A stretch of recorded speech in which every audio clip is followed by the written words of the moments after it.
Shalom Varacha, I would like to wish you well. And the parasha of this week, Paracha Beaaloteh'a, there is two things in this parasha that it's good to talk about them. The first thing is the reward that Hashem gave to Aaron, because Aaron, he was not invited for the inauguration of the tabernacle. You know, the tabernacle, there were 12 tribes who inaugurated the tabernacle. But Aaron, Hashem did not invite him to bring the sacrifice of the inauguration. Why? Because Hashem, he said, Aaron, you are the boss of the temple. So the rest of the 12 tribes, they have only once in their life to do something for the inauguration. It's normal. It's normal that they will inaugurate the temple because it's with their money that the tabernacle that was built. So now it's normal that they will inaugurate it. You Aaron, you are the boss. You work there.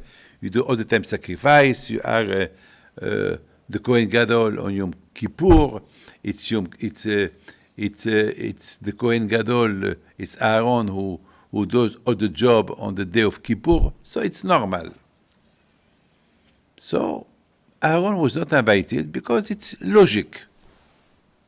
But Aaron, it was very sad. That's why he was not invited.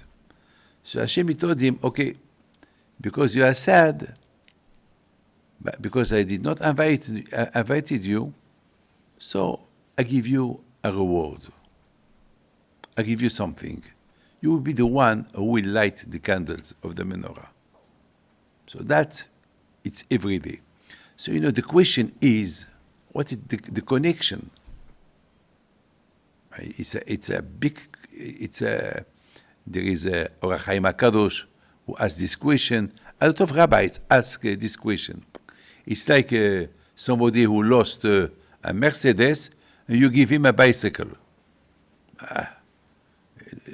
The loss is big, Mercedes. Here, Aaron is sad, but because he was not invited with his brothers to the inauguration, and Hashem give him to light the menorah. Anyway, lighting the menorah, anyway, he will have it. So, what the connection? Hashem, he wanted to limit the sadness of Aaron by giving him to light the menorah. But still, the loss is big. Why I was not invited? My friend, I was thinking something incredible today. But I would like to tell you something. There is when Yaakov Abinu, he stole the brachot from Esav. Yaakov, he put the clothes of Esav on him, and he came, and he told his father, Papa, I brought you the food. So you give me the bracha before you pass away.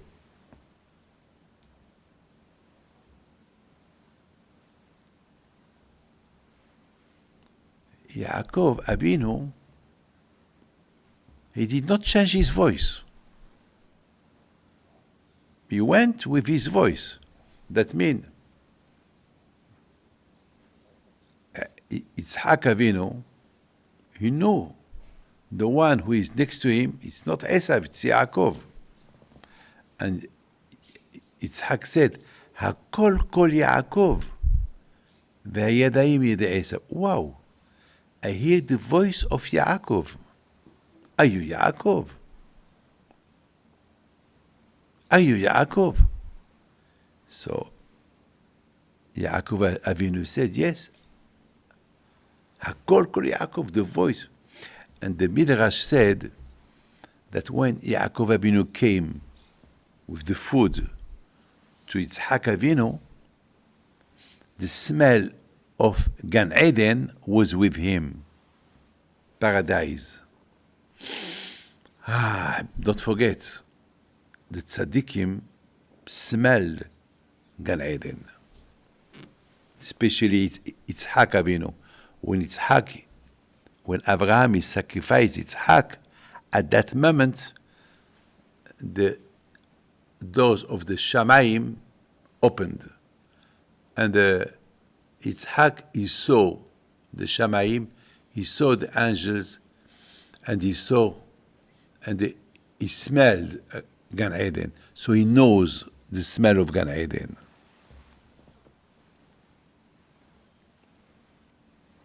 So Yitzhak Avinu, he said, I smell Gan Eden with you. And then he smelled his clothes. Vayarach reach begadav. He smelled the smell of his clothes. Usually the clothes of Esav smell bad. But with Yaakov Avinu, Gan Eden. He smelled Gan Eden. Yaakov, alav shalom, he served his father. His father he ate. Once he finished eating, he gave him the bracha. But listen what our rabbi said. At the moment that he smelled his clothes, the Gemara said, Al tikre begadav ela bogdav. Begadim, it's in Hebrew. Begadim is the clothes. But there is another word, traitors. Bogdav. Bogdav is a traitors. What is a traitor? It's like somebody who give the secret of his country to the enemies. He's a traitor. So Yitzhak Avinu said to Yaakov, I smell a good smell even from the Jewish traitors. I mean, even the Jews that they are not in the Torah, they can do teshuvah. Even Rishaim have good smell. Because a Rasha, he can do teshuvah. And if he do teshuvah, he's a tzaddik.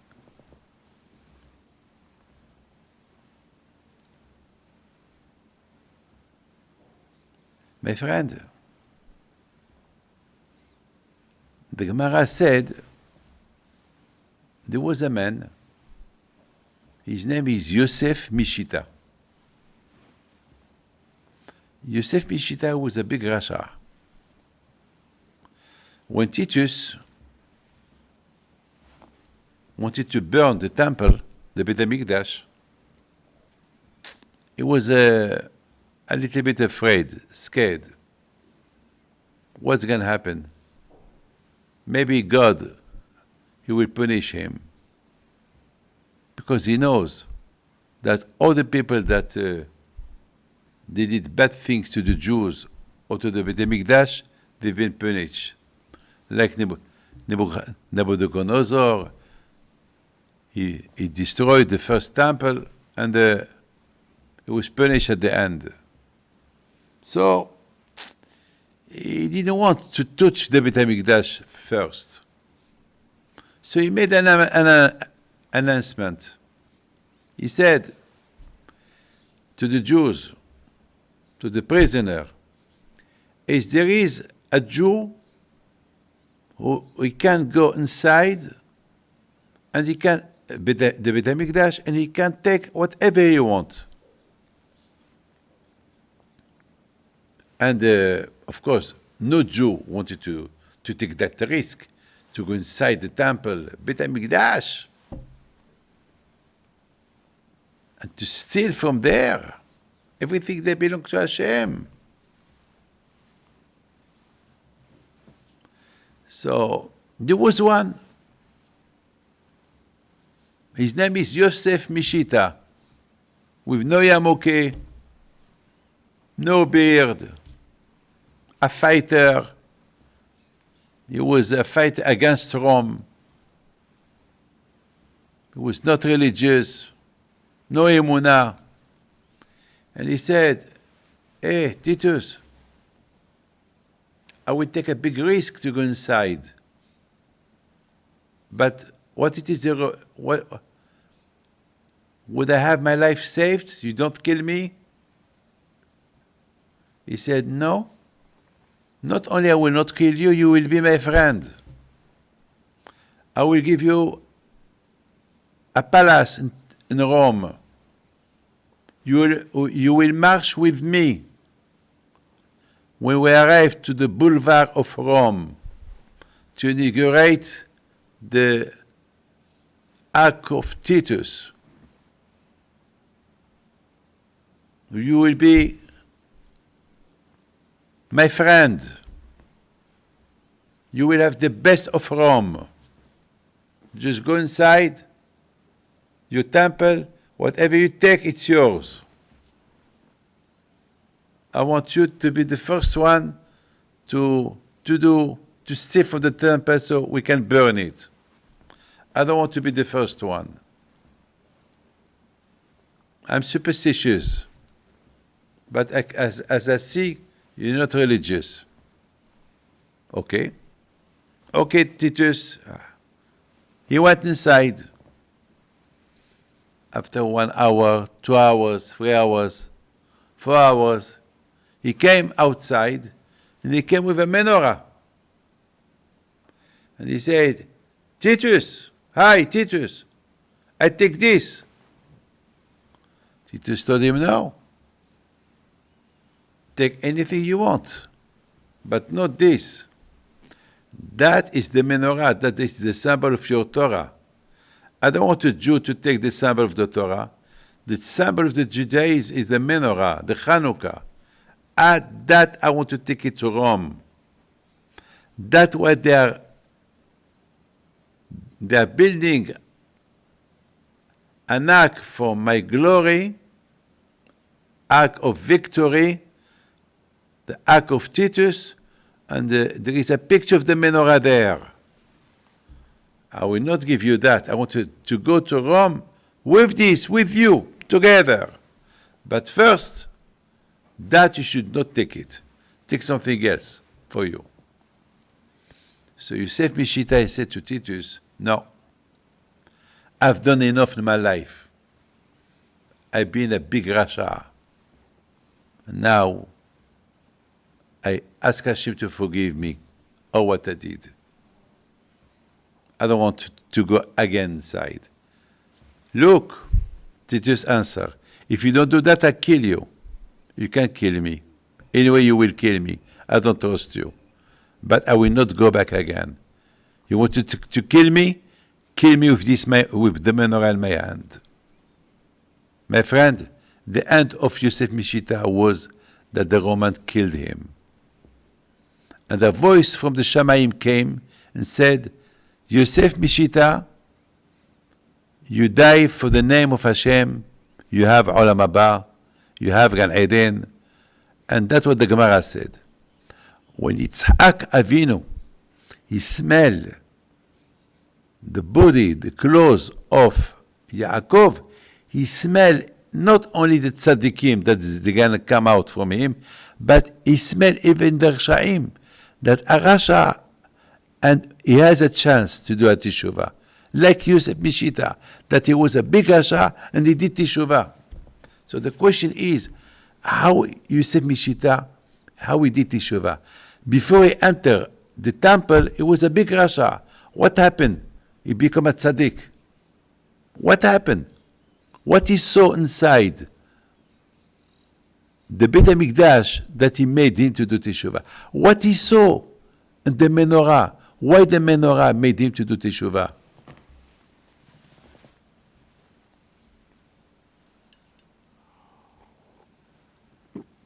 My friend, Yosef Mishita, he was not religious. He didn't care about the Beit HaMikdash. He cared about his life. Or what he wanted. Now he's a prisoner. He knows that Titus, he will kill him. He will crucify him, like the Romans did before. They crucified the people, enemies. So he wanted to save his life. He was willing to go inside the Beit HaMikdash and to take anything he can take from there. But when he saw the menorah is the light. It's impossible to see the menorah and you don't stop and think about the light of the menorah. The light of menorah has a secret. They made you to see real. My friend, that was a message from Hashem to the whole Jews of the world till Mashiach will come. Those are the last minutes that the menorah is on the Beit HaMikdash.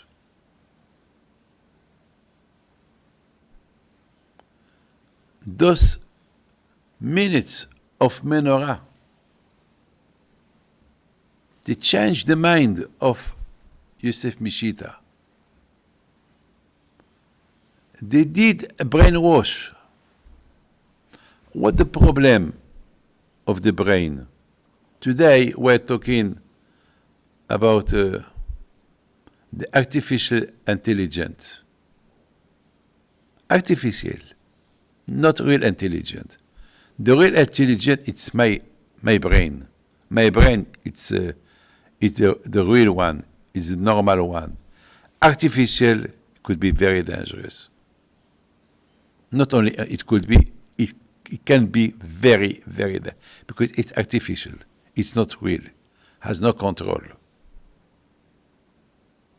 Yes, we have it, Sarah. But we have a real intelligence. But we can use it or for the good or for the bad. So there is Yetzirah, there is Yetzirah Tov. And there is light. You have to use your brain for Shalom Bayit. It's so easy to have a good Shalom Bayit if you want. It's so easy. If you want to live in peace, you can, if you want. It's just there is arrogance. Sometimes we are very arrogant, so that we don't to control ourselves. But if you want, you can. But artificial intelligence, there is no control. It has no own intelligence. It's artificial. The menorah has a power. It's so powerful that the light of the menorah, it washes your brain, your bad brain. And that was the last message. Even that now, Titus is going to destroy Beit HaMikdash, there will be no menorah anymore. But this menorah, she did something for the last moment. She made Yosef Mishita change from bad to good. And that was the message for generation till Mashiach will come. That the menorah, it will carry on lightning all the time till Mashiach come. And that was the message. That's what happened to Yosef Mishita. Yosef Mishita, it took time. When he went inside, he started to look. This Beit HaMikdash that the Romans are going to destroy. This Beit HaMikdash, the house of Jews, the house of God. Sometimes, my friend, when you think, you change. You have no artificial intelligence. You have a real intelligence. Think. You think good, you get good. Think. Instead of thinking bad, think good. And instead of being negative, be positive. Think good, it will be good. You think bad, it will be bad. That, my friend, is the message of the menorah. The message of the menorah was a message for life. Before Beit HaMikdash will be destroyed.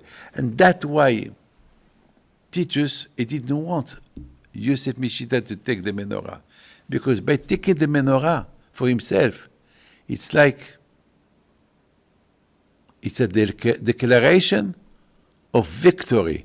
The Jews, they won Rome. 1-0. Because the menorah is the Torah. The menorah, it's the light. It's the brainwash from bad to good. So that's why he didn't want to take it. He didn't want to let Yosef Mishira take it. He told him, put it back, take something else. So, okay. Titus, he took the menorah to Rome. Okay, the menorah is in Rome. Okay, the menorah is on the ark of Titus. But the last one who took the light of the menorah was Yosef Mishita. And that it's our message for all Jews. The light of the menorah, it's always on. They are in Rome, in the Vatican. They are, the menorah, it's on the ark, only stones. But the real menorah is here. וזה מעשה המנורה. My friend, there was a rabbi, the rabbi of Ponovitch. He went to Rome, and he went to visit the Ark of Titus. And he went only for a few minutes. He looked at the Ark, and he started talking. And the driver, he was with his driver, with some of his close friends that they were with him. He was talking to the Ark. Hey, Titus, where are you? On the stones. Here I am.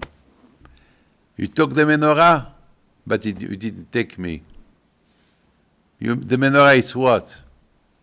It's the best. You know, when I was there 3 years ago, I said, the best marketing of the menorah is in Rome.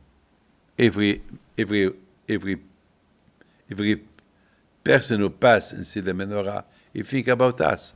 So you can imagine millions of people, they know about the Judaism through the menorah. The menorah is a symbol of the light. And that is the reward that Hashem gives to Aaron. He said to Aaron, you are sad because you were not invited for the inauguration of the temple. I will give you that every time that a Jew looks at the menorah, he will change. He will change from nothing to something. He will inaugurate himself. It will be a new one.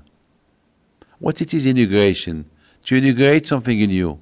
So when a man do teshuvah, it's the inauguration of himself. So that is the reward. This is what I think. This is the reward that Hashem gives to Aaron. Aaron, you are sad because you were not invited for the inauguration of the temple. So I give you to light the menorah. And the secret of lighting the menorah is every Jew that he will see the light of the menorah, he will do teshuvah. And all life, till Mashiach will come, we will be talking only about menorah. So every time a Jew will inaugurate himself through the light of the menorah, and it will change. It will be a new one.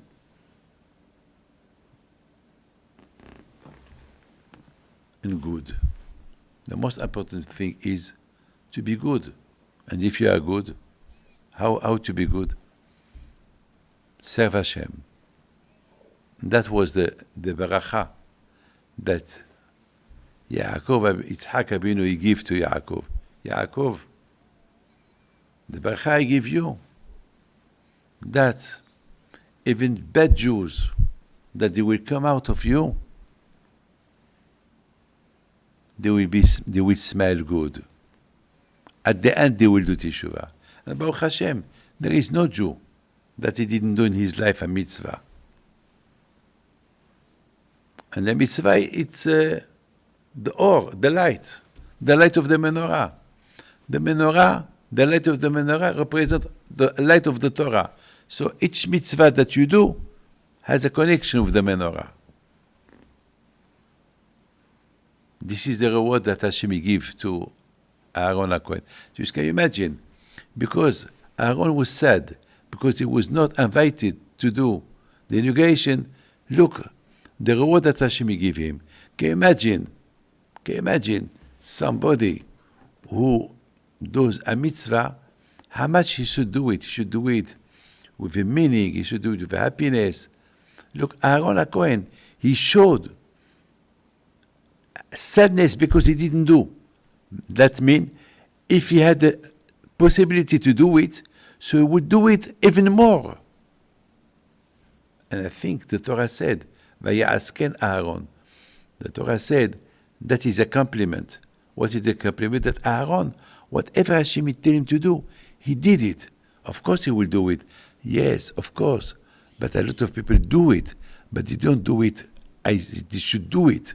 And Aaron, every mitzvah that Hashem told him to do, he did it with sacrifice, he did it with well, with 100% investment. This is the mitzvah. Hashem bless you. Thank you.